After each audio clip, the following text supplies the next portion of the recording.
Hi, my name's Kirk Mason and we're in Lea Wood in Derbyshire, where something tiny dominates the environment. But what could it be? Will Kirk find the elusive beast? Will he ever understand mansplaining? And will he survive a vicious attack? Stay tuned to find out.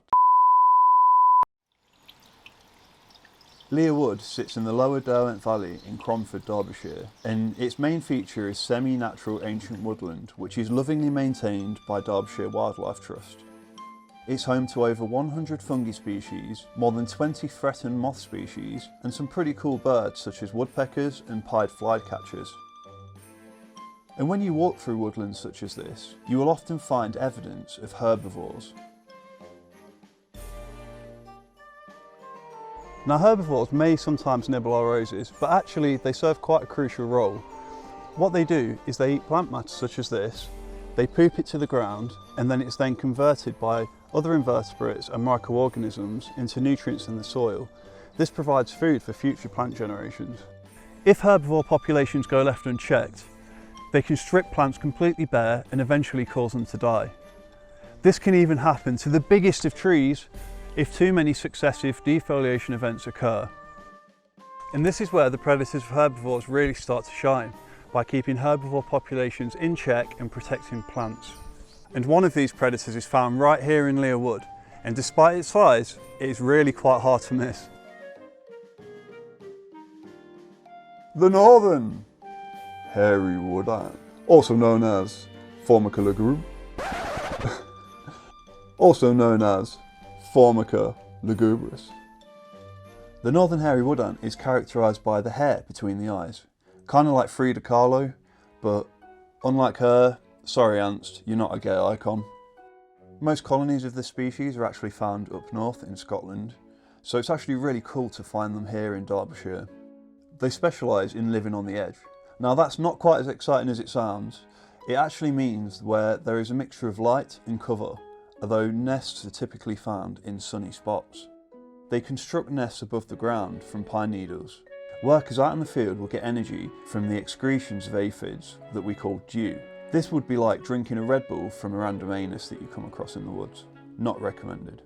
As I got closer, I found this ant super highway where there was hundreds and hundreds of ants crossing at great speed. Many of them were carrying different items, normally invertebrates that they'd caught, but some of them were bringing nest materials. If you sit and watch the ants for a while, you'll quickly realise that they predate on such a wide range of invertebrates. Absolutely nothing is safe, whether you're on the ground or up in the trees, or even if you can fly. Being sneaky and green doesn't really work on ants, because they have such an incredible sense of smell and have relatively poor eyesight. So camouflage would work on visual predators, but they would easily be sniffed out in the same way that sniffer dogs can detect drugs on people. They don't need to see it, but they know it's there. Marauding parties will actually capture other species of ants and take them back to the nest to be consumed. When the ants feel threatened, they'll release an alarm pheromone, which calls other ants to their aid. It's kind of crazy when you think about it. It would be like us letting out a fart and everyone running to our aid. Is everything okay? Is everything okay? I smelled a fart. I'm kind of glad that doesn't happen for us. So I followed the trail of ants, and then I finally found it. Hidden tucked away, the base of operations, the ant's nest.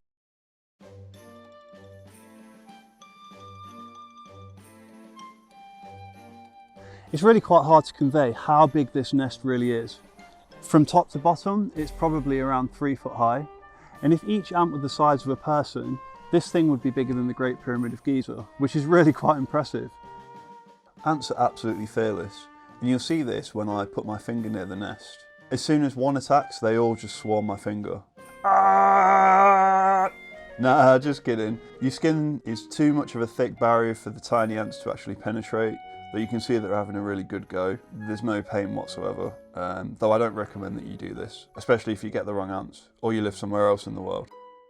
So what threatens these tiny but mighty creatures? You guessed it, humans. Building developments and tree felling are the main culprits. Though surprisingly, sneaky plants can also move in and block light that should reach the nest, keeping it warm.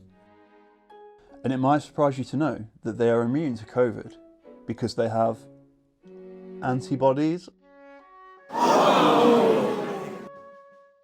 So yeah, that's the video. I hope you enjoyed it. Please comment below to tell me what you liked, what you didn't like, what you want to see more of. If you have any ideas of any topics, do let me know. And don't forget to like and subscribe. It really does help the channel out and it lets me know that I'm doing something right. Peace.